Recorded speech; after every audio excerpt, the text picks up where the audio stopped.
What's going on, people? We are Tottenham TV. As you can see, Ben and Simeon are still not back at the moment. So you have me, Brian Daigle, here to do the update in their absence. As we've been saying every single video, please do send your love to Ben, Simeon, and the whole of the Daniel family. As Wait, let's start that again. Fuck that bit. Right. What's going on, people? We are Tottenham TV, back with another Tottenham update for you. A few bits to get into, covering a couple of things on Igor Tudor, Archie Gray, and Cuti Romero. First of all, as you can see, it's me, Brian Daigle, doing the update as Ben and Simeon are still away dealing with their family emergency. Please send your best wishes and thoughts and prayers and love to Ben, Simeon, and obviously the whole Daniel family during this time.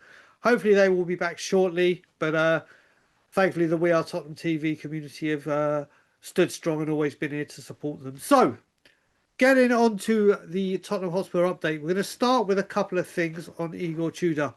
And something that's broken in the last 20-30 minutes from Sky Sports News is Igor Tudor has been charged with misconduct following comments he has made after their game against Fulham on Sunday, the 1st of March. Spurs boss described Fulham's first goal being allowed as ridiculous decision, and went on to accuse Raul Jimenez of cheating. Tudor has till Monday to respond to the charges. Do you know what, Igor Tudor? We know that if you stand up and speak out against the referees or the Premier League, something is going to happen. In this case, I think he has he's bang on the money, right? He come out, especially after seeing the week before with Mawani, and obviously people reflected back on the Liverpool game with the push on Romero from Etitike, I believe it was. The standard of refereeing, the inconsistency is absolutely woeful at the moment, especially in the Premier League, across all decisions, diving, pushing, you name it. The standard of refereeing has gone down in this country. And Igor Tudor, for what we have seen of him in press conferences, is a no-nonsense, passionate man, says it how he sees it.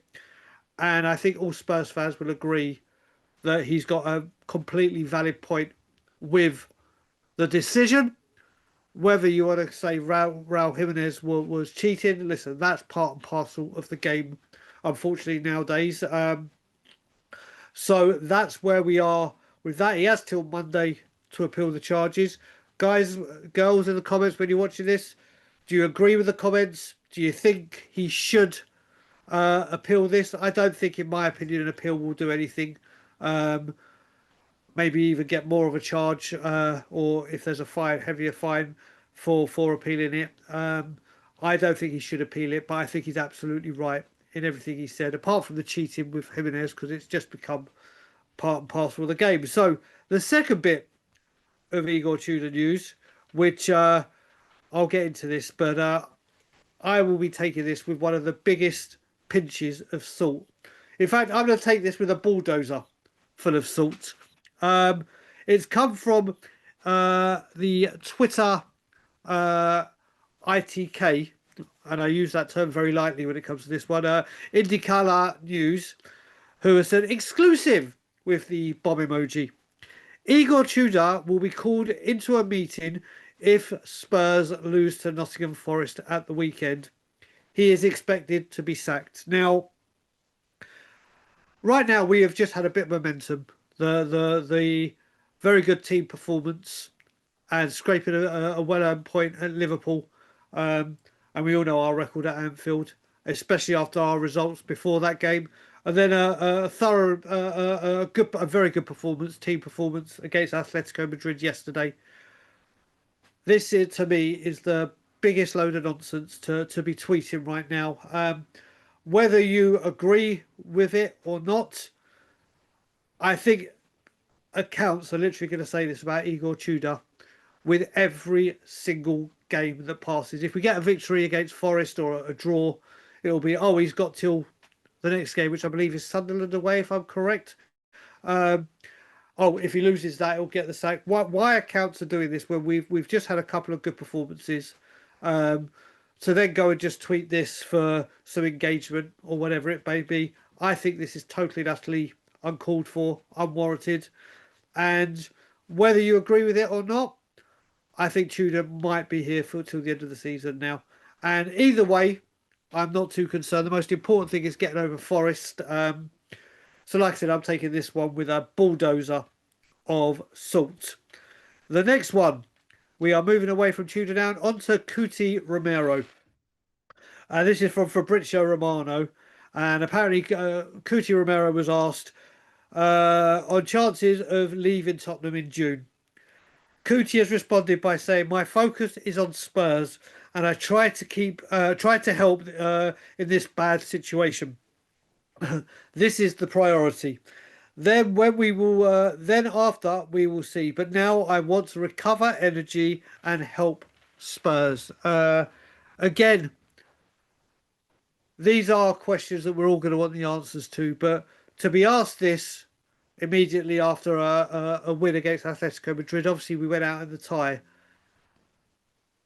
I don't know what this warrants in helping the team. I don't know why these questions are being asked. There's a World Cup to come. I think we know full well with Romero's shots against the club in recent times. Is there a chance of him leaving in the summer? For me, I think there's a very big chance of him leaving in the summer. Whether that will work out well for Tottenham or not, or we get better, or it's best to part ways due to performances and what he's been saying, that is going to split opinion no matter what fan you ask in our fan base. Do I think that this is the right thing to be discussing straight after a victory? I mean, after a victory, why bring it back to something so negative? Speak about the performances, ask him about the performance and what you thought of the team in this performance. What does this do for the season, for moving forward for the rest of the season? This is just, again, lazy journalism, which unfortunately has been following Spurs over recent weeks. And I understand why, because of how bad this season has been for us overall. But does Romero leave at the end of the season or after the World Cup? I believe there's every chance. Would I be asking this and questioning him right now? No, I don't think I would. So, guys, let me know, and girls, let me know what you think. Is this the right thing to be asking players right now? Do you think Romero will be leaving? And most importantly, would you be happy for Romero to leave the football club? And I'm saving the best to last, and I'm so happy that we get to talk about this guy, Archie Gray, who, for me, under Tudor, has been magnificent, has been the driving force, has been the standout player for commitment, desire, passion, fight, everything you want to think. He's been the very embodiment of that. So Igor Tudor was asked about Archie Gray, and Igor Tudor responded by saying he's praised Archie Gray on what was a phenomenal performance on him last night. He said, "He's a guy, you know the positions, he plays everywhere. So probably this position in the middle is, I believe, the best one for him. But he's playing continually in the right way, in a good way. It's a mix of quality, physically and mentally, to always make the right choices and to be humble and to have the legs to do so. He needs to continue this. He's still young, so every day he needs he needs to be a new confirmation. Together with Pape, I see them very well. There's quality between these two players. Last two games, they really have made a difference." Now, I'm going to talk about Archie Gray in a whole, and then go on to his performance yesterday. Obviously, when Archie Gray was signed, it split massive opinions on the valuation, his age. Is he ready for first team? Is he good enough after just one season in the Championship where he was superb for Leeds? I was delighted when we signed him. I did see him as one for that dreaded line, one for the future. I did see him having an immediate impact immediately in Ange's second season. But due to the injury crisis, he played here, there and everywhere. I've actually nicknamed him Google Street Map, because you know when you pick up that yellow person and just plonk them to get a street view, that's what we've been doing with Archie Gray when there's been an injury crisis. And you haven't heard him moan, you haven't heard him come out and say anything. He's been given a job to do. He's done it to the best of abilities. Yes, last season and in some games this season, he's been found out, especially when he's played right wing back, which is not his position at all. Although he has played there a fair few times for Leeds. He was obviously given that midfield position against Liverpool last season at Anfield when they won the league, and he got torn apart by the champions who were tearing everyone apart. This season again, he's been always ready, always available, always dependable, and again a split decisions on whether he should go out on loan, whether he was a waste of money, whether he was uh, worthy of a starting place. He's grown and grown into being a Tottenham Hotspur player. Got obviously his first goal against Crystal Palace in the 1-0 win away.